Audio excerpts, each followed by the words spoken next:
the passion that ignites the sound and the joy of music all around. For every note your students play, let the learning lead the way. It's the Music Educator Podcast. The Music Educator Podcast. Welcome back to the Music Educator Podcast. Today, we are continuing Season 8 with an instrument that looks simple from a distance, but can quickly become one of the most technically demanding instruments in the band room, the flute. Today's episode is all about the issues, challenges, and solutions of the flute. We are going to talk about the problems music teachers see all the time. Airy tone, fuzzy sound, sticky pads, notes that do not speak, sharp intonation, hand tension, awkward posture, and the mysterious moment when a student says, "My flute just stopped working." And here is the big idea for today. A flute problem is not always a student problem. Sometimes it is mechanical. Sometimes it is technical. Sometimes it is environmental. And very often it is a combination of all three. 1. The flute is a precision instrument. Let's start with the most important reminder. The flute is a high-precision instrument. It may not have reeds, valves, or slides, but it has pads, springs, rods, screws, tenons, corks, keys, and tiny adjustment points that all have to work together. That means we need to be careful when diagnosing problems. As teachers, we can handle some quick classroom fixes, but we also need to know when to stop and send the instrument to a repair technician. A loose screw? Maybe we can help. A sticky pad? Maybe we can use cigarette paper carefully. A bent key, leaking pad, tight tenon, or serious mechanical issue. That is technician territory. One of the worst things we can do is turn a small repair into a bigger repair because we were trying to be helpful. 2.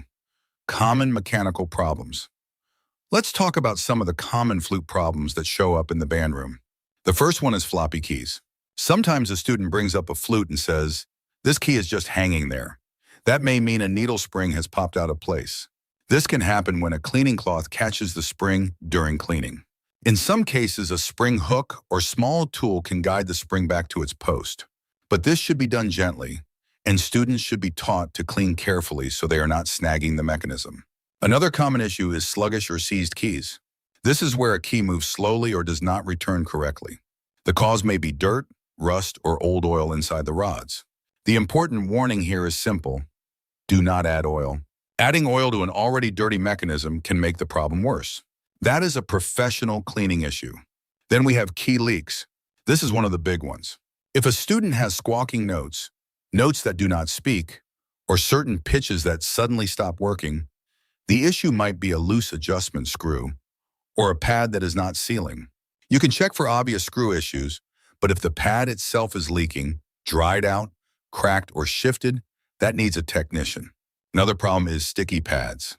Students may hear a little popping sound when they press or release a key. That can come from moisture or residue.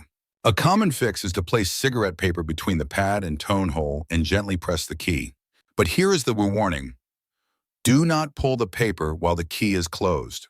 That can damage the pad skin. And then there are tight joints. If the head joint or foot joint is hard to assemble, do not force it. Do not twist at a bad angle. Do not add oil or lubricant. Wipe the tenons with a dry cloth. If the fit is still too tight, the tenons may be dirty, misshapen, or out of alignment, and that needs repair. So the classroom rule is this: if it is simple, gentle, and reversible, you may be able to help. If it involves bending, forcing, oiling, pad work, or tenon resizing, stop and send it to a technician. 3. Airy and fuzzy tone. Now let's move from the instrument to the player. Probably the number one flute issue teachers hear is an airy tone. The student is blowing, the fingers are correct, the instrument is assembled, but the sound is weak, fuzzy, or full of air. This usually comes down to inefficient air direction. A helpful concept is the aperture, which is the opening in the lips where the air comes out. If that opening is too wide or unfocused, the air spreads out instead of aiming cleanly across the hole. The result is a fuzzy sound. One way to teach this is the poo model.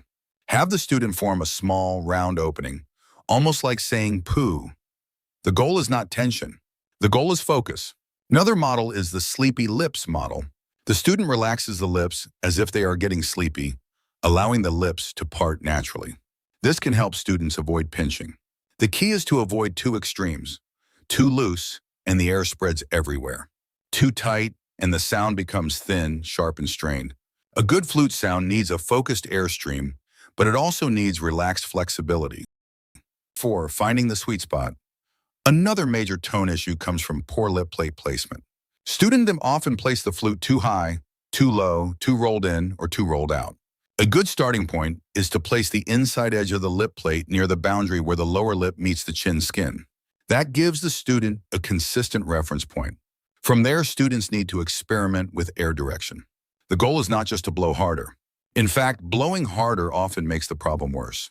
It can make the tone sharp, unfocused, and unstable. For beginners, I like to think of this in 3 questions.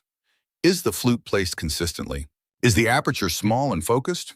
Is the air moving across the hole instead of straight into the hole? When students understand those 3 things, tone production starts to become less mysterious. 5. Intonation problems. Now let's talk about pitch.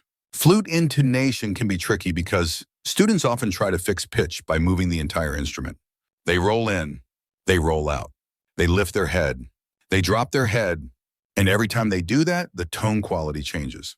A better solution is to teach the jaw pivot. Instead of rolling the flute, students can adjust the direction of the air with the jaw. Moving the jaw slightly forward can raise the pitch. Pulling the jaw slightly back can lower the airstream and lower the pitch. This helps students adjust pitch without destroying their tone. Another major cause of sharpness is overblowing. Students think high note equals blow harder, but high notes do not just need more air. They need faster, supported, better directed air. There is a difference between airspeed and air volume. Too much uncontrolled air can drive the pitch sharp. Supported air keeps the tone energized without blasting the sound. There is also the issue of embouchure shape. Pulling the corners of the mouth back can create a thin and sharp sound. A more centered, slightly pout-like shape helps keep the tone fuller and the pitch more stable. So instead of telling students only you are sharp, we can say, check your air direction, check your jaw, check your support, check your embouchure shape. That gives them something practical to adjust. 6. The high register. The high register is where many flute students panic. They tighten the lips, they squeeze the cheeks, they overblow, they raise their shoulders, and then the flute responds with a sound that could cut glass. One helpful teaching idea is the open up technique. In the 3rd octave, students often need to keep the teeth and lips more open than feels natural. That sounds backwards to many beginners because they assume high notes require everything to get smaller and tighter. But when the body tightens, the sound tightens. A good teaching phrase might be, fast air, open in space. The air needs energy, but the face, throat, and body need to stay open enough for the sound to resonate. 7. Double tonguing and technical speed. Now let's talk about articulation. Double tonguing can create several issues for flute students. One common problem is clipped notes, almost like a hen pecking at each note. That usually means the air is stopping between syllables. The fix is to practice the passage slurred first. That teaches the student to keep the air moving. Then add the articulation back in while maintaining the same continuous airstream. Another issue is uneven double tonguing. The T syllable is usually stronger than the K syllable, so the pattern sounds uneven. A great solution is to reverse the syllables and practice KT, KT instead of tik, tika. This strengthens the weaker back syllable. The 3rd problem is coordination. Sometimes the fingers are moving at one speed and the tongue is moving at another. That is where slow metronome work becomes essential. Students need to line up finger motion and articulation gradually. The reminder here is simple. Technique is not just speed. Technique is coordination. 8. Ergonomics and pain prevention. Flute can create real physical tension if students hold it incorrectly. The flute is asymmetrical. It goes out to the side. The arms are lifted. The hands are balancing, supporting, and fingering at the same time. That means posture matters. One problem is shoulder tension. If the shoulders are raised or locked, that tension travels into the arms, hands, and fingers. Students should feel like the shoulders are floating, not bracing. Another issue is gripping. Many students press the keys too hard because they feel like the flute might fall. Ironically, gripping makes the fingers slower and creates more tension. The left hand is especially important. The flute should rest on the fleshy part of the index finger. If it does not, the student feels unstable and starts squeezing. A relaxed C shape in the hand can help keep the flute balanced. The right wrist should stay as straight as possible. A twisted right wrist can create discomfort and eventually contribute to injury. This is an important teaching point. Pain is not a normal requirement for playing flute. If a student consistently feels pain, numbness, strain, or fatigue, something about posture, hand position, or instrument balance needs to be addressed. 9. Alignment and assembly. A surprising number of flute problems begin before the student plays a single note. They assemble the flute inconsistently. For beginners, a common starting point is to align the center of the embouchure hole with the first row of keys on the body. This gives students a reliable setup. More advanced players may adjust alignment based on anatomy, but beginners need consistency first. One useful strategy is to create small, non-permanent alignment markers. That way, the student does not have to guess every time they assemble the instrument. Good alignment helps with hand position, balance, tone, and response.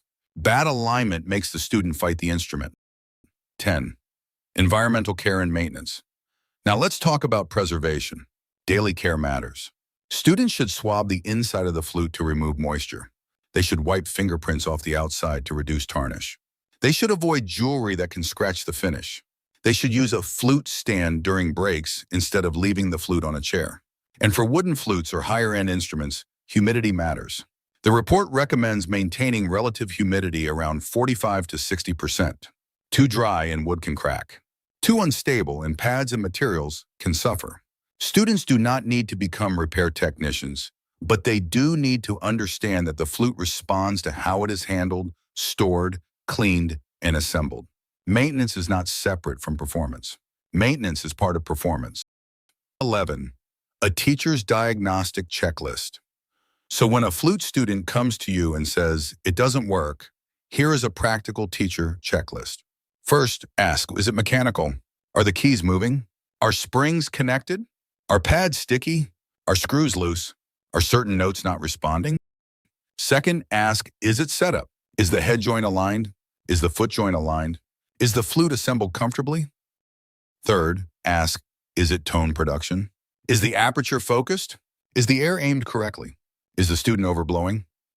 Fourth, ask, is it intonation technique? Is the student rolling the flute instead of using the jaw? Are they pulling the corners back? Are they using too much air volume? Fifth, ask, is it physical tension? Are the shoulders raised? Are the hands gripping? Is the right wrist twisted? Is the left hand supporting correctly? This gives us a more complete way to help students. Instead of saying, practice more, we can say, let's diagnose what is actually happening. Closing the flute is a beautiful instrument, but it demands precision from both the player and the instrument itself.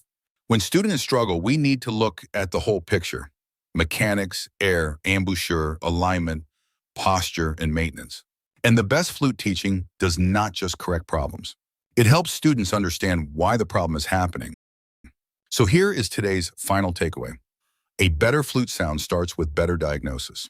Before we correct the student, we need to understand the instrument, the setup, the body, and the air. That is how we move from frustration to progress. Thank you for listening to the Music Educator Podcast. This has been Season 8, Episode 2, Issues, Challenges, and Solutions of the Flute. Until next time, keep teaching, keep learning, and keep making music.